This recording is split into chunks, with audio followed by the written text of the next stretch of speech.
मायेची शाल आहे ठाणेकरांच्या वतीने. साहेब साहेब साहेब इकडे.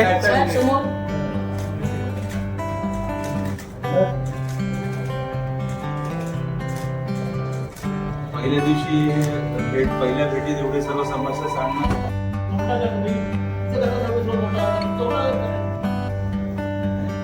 सांगण्यावर तुम्ही असं आपली यंत्रणा पूर्ण भेटीत जरा तुम्ही सोड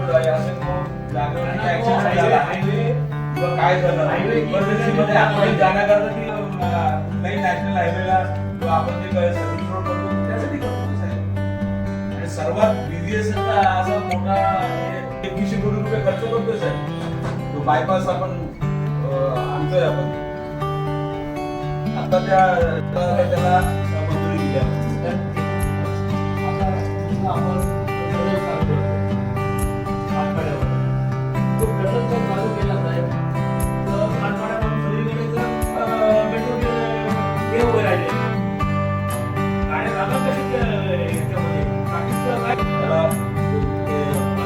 कसं काय त्याला ट्रेनिंग करणार आहे किंवा काय काहीच नाही आपल्याकडे. आपलं झालं आमचं कागदावर आपल्याला हे केलं त्याला नारळ फोडला संपला विषय.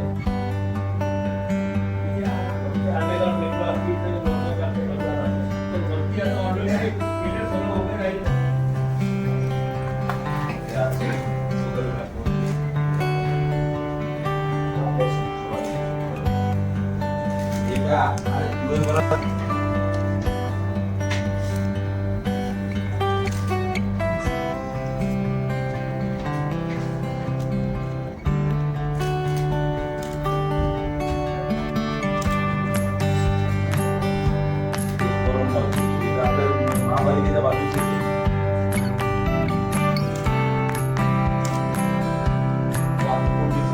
आपल्याला परिस्थिती अशी आहे यायला साहेब 1 तास लागतो. हे जर तुम्ही जर सर्व्हिस रोड बंद करणार असेल संपलं साहेब. आज कसं करणार साहेब? हे टू व्हीलर वगैरे जायचं कुठे साहेब? तशी टू व्हीलर त्या बाकीच्या गोष्टीसाठी आपण सर्व्हिस रोड तिथे आपण केलेली. बरं आपल्याकडे काय कनेक्टिव्हिटी म्हणजे काय साहेब? तरी जवळजवळ 70% साहेब आपल्याकडे मिसिंग लिंक. त्याच्यामध्ये साहेब लक्ष घालायला आहे साफसफाई. तिथे कोणाचाही मुलांचा ठेवायचा नाही साहेब.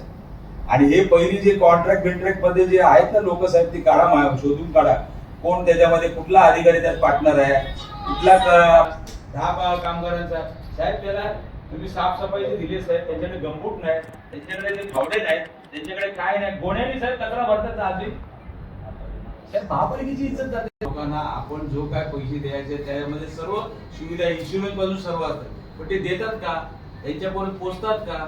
आपण आपला एक भाग असायला पाहिजे ना. आपला ते नाले सफाईला पोरं तुम्ही काढा, माहिती घ्या तुम्ही साहेब. ग्रॅज्युएट झालेले मुलं साहेब नाल्यामध्ये कशासाठी उतरतात बिचारे? पोटासाठी उतरतात.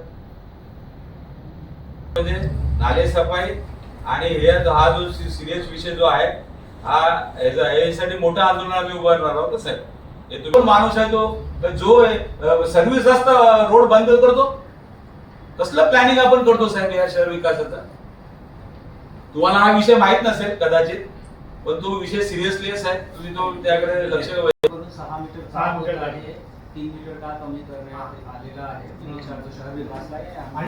बरं त्यांनी तुमच्याशी कन्सल्ट करायला पाहिजे ना. कॉर्पोरेशनची कन्सल्ट पाहिजे. MMRD म्हणजे काय तुम्हाला त्यांना माहित नसतं साहेब. त्यांना मी असं सांगत नाही की कॉर्पोरेशन की संवाद झाला होता काय हा कमी करायचा असेल तर हा जे कॅरेज वे कमी होतं साहेब. तुम्हाला एखादा रस्ता कमी करायचा असेल, एखादी सुविधा कमी तुम्हाला पेपर मध्ये द्यावं लागतं साहेब. कधी सूचना मागावं लागतं आहे ना साहेब. अजून काय विषय मला आता होते मला बघा. मला वाटतं 7 तारखेला पावसाची आगमन होणार आहे. त्याच्या अगोदरची जी कामं आहेत आणि डेडलाईन 31 मे ही दिली होती आणि म्हणून आज संपूर्ण ठाणे शहरातल्या नाल्याची पाहणी करून या ठिकाणी जो काय अहवाल आपण आयुक्तांना दिलेला आहे ही नाले सफाई का हात की सफाई या बाबतीमध्ये त्यांचं लक्ष वेधलेलं आहे. सर्व पुरावे त्या ठिकाणी आपण दिलेले आहेत आणि ज्या पद्धतीने तुम्ही बघितलं असेल नाले सफाई व्हायला पाहिजे होती ती या ठिकाणी झालेली नाही. त्या ठिकाणी रेल्वे ट्रॅक असेल त्याचबरोबर जिथे ज्या ठिकाणी पाणी साचतं त्या ठिकाणची नालेसफाई, उदाहरणार्थ आपल्या वंदना टॉकीच्या इकडचे जे नाले आहेत ते बंदिस्त नाले आहेत, त्या नाल्यामध्ये एवढा गाळ अजूनही आहे. त्या ठिकाणी आपण जे लाईव्ह फोटो या ठिकाणी दिलेले आहेत. त्यानंतर तुम्ही बघितलं असेल धोकादायक इमारतीचा विषय या ठिकाणी उपस्थित केला होता. त्यांच्या पर्यायी जागेसाठी व्यवस्था करावी यासाठी सुद्धा आपण सांगितलेलं आहे. त्याचबरोबर जी काही साफसफाई, रस्त्यावरची जी साफसफाई होते ती बरोबर होत नाही. आज तुम्ही बघितले असेल कित्येक बाजारपेठे असतील, गर्दीच्या ठिकाणी कचऱ्याचे ढीग लागलेले आहेत. या संदर्भात सुद्धा आपण साहेबांना सांगितलेलं आहे की या संदर्भामध्ये जे काही ठेकेदार आहेत त्यांच्याकडून हे कर्मचारी बरोबर साफ केले जात नाही, त्या बाबतीत सुद्धा लक्ष घालावं. जर तुम्हाला 50 कर्मचाऱ्यांसाठी त्या ठिकाणी दिलेला असेल आणि ठिकाणी 10 कर्मचारी काम करत असेल तर त्या बाबतीमध्ये सुद्धा आपलं त्या ठिकाणी लक्ष असायला पाहिजे. त्याचबरोबर तुम्ही बघितलं असेल जी धोकादायक जी काही झाडं झालेली आहेत या संदर्भात कित्येक नागरिकांनी तक्रारी करून सुद्धा या ठिकाणी छाटणी होत नाही आणि त्या ठिकाणी कित्येक जणांचा मृत्यू होतोय. मध्ये ती समजा गाडीवरती एखादं झाड कोसळतं किंवा घरावरती कोसळतं, जीवितहानी होऊ शकते. यासाठी सुद्धा तातडीने कारवाई करण्यासाठी सांगितले. त्याचबरोबरीने आज तुम्ही बघितलं असेल जे आपले सर्व्हिस रोड आहे घोडबंदरचा, त्या ठिकाणी हा सर्व्हिस रोड कमी करण्याचा डाव या ठिकाणी चाललेला आहे. या संदर्भात सुद्धा गंभीर दखल या ठिकाणी घेण्यात यावी. आज सर्व्हिस रोड 96 साली जेव्हा महापालिकेने हे सर्व्हिस रोड बनवले त्यामागचं मूळ उद्दिष्ट हेच होतं की या ठिकाणी असलेल्या ग्रहसंकुलाच्या असलेल्या हायवे असल्या कारणाने जर वाहतूक कोंडी झाली, उद्या काही इमर्जन्सी झाली तर त्यासाठी हे सर्व्हिस रोड ओपन असले पाहिजे आणि या सर्व्हिस रोडवरची वाहतूक सुरळीतपणे चालली पाहिजे यासाठी हे सर्व्हिस रोड त्या ठिकाणी बनवले होते.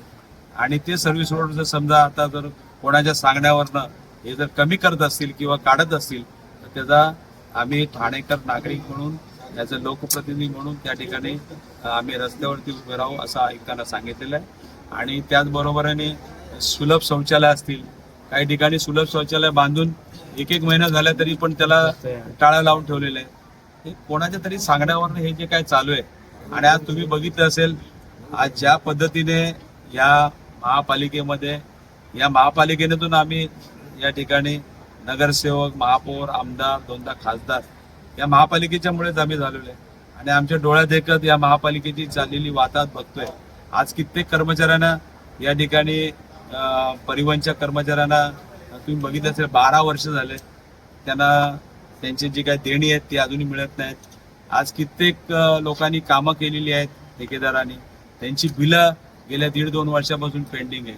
आणि अशा पद्धतीने या महापालिकेचे जो कारभार ज्या पद्धतीने चाललाय, येणारे जे आयुक्त आहेत, चांगले अधिकारी आहेत, त्यांना आम्ही हेच सांगितलंय की तुम्ही ठाणेकर जनता तुमच्या पाठीशी आहे, चांगल्या पद्धतीने काम करा, आम्ही तुमच्या पाठीशी आहोत.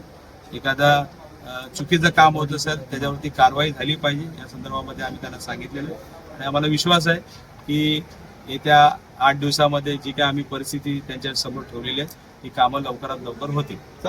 या ठिकाणी आमचे कलेक्टर साहेबांच्या नेतृत्वाखाली हे या ठिकाणी काम चालू आहे. आमच्या त्या ठिकाणी आरो आहेत. आमचा विश्वास आहे की या ठिकाणी चांगल्या पद्धतीने ही निवडणूक पार पाडावी. आतापर्यंतचा जो जे फक्त आता मला वाटतं काउंटिंगचीच प्रक्रिया फक्त बाकी आहे. बाकी आतापर्यंत शांततेने ही निवडणूक हाताळली गेली आहे, त्याबद्दल त्यांना धन्यवाद देतो. खास करून पोलिसांना पण धन्यवाद देतो. महापालिकेचे आयुक्त असतील, कलेक्टर असतील आणि संबंधित आरो असतील, त्यांनी चांगल्या पद्धतीने ही यंत्रणा राबवल्याबद्दल त्यांना धन्यवाद. 63 तासाचा मेगा या संदर्भामध्ये सर्व पुरावे दिलेले आहेत, त्यांनी त्याची पडताळणी करावी. होर्डिंग संदर्भात अनेक विषय आहेत की होर्डिंग एक साईड बिझनेस झालेला आहे, त्यामुळे अनेक लोक त्यामध्ये पैसे गुंतवले. मला वाटतं होल्डिंगच्या संदर्भामध्ये या ठिकाणी आम्ही त्यांना सांगितलेलं आहे की महापालिकेचं नुकसान या ठिकाणी होत आहे. त्या ठिकाणी 20/20ची परवानगी दिली आहे आणि जवळजवळ 60/60चं जर लावत असेल तर त्याच्यावरती फौजदारी गुन्हा दाखल करा, त्याच्यावरती ॲक्शन घ्या, त्याला ब्लॅकलिस्टमध्ये टाका आणि त्यानंतर ही जी काही ॲडव्हर्टाइजमेंटच्या संदर्भामध्ये आज तुम्ही बघितलं असेल 17 माणसांचा मृत्युमुखी झालेले आणि अशा लोकांना जर मला वाटतं महापालिका पाठीची घालत असेल तर चुकीचं आहे. या संदर्भात सुद्धा या ठिकाणी कारवाई करायला सांगितलं. सर आशिष शेलारनी तक्रार दाखल शेतकरी वंशावरचा कोई मुआवजा तो नहीं हुआ। मेरे ख्याल से मुख्यमंत्री देखने को गए हैं कि मैंने जो झाड़ लगाया बराबर आया क्या ऊपर. चलो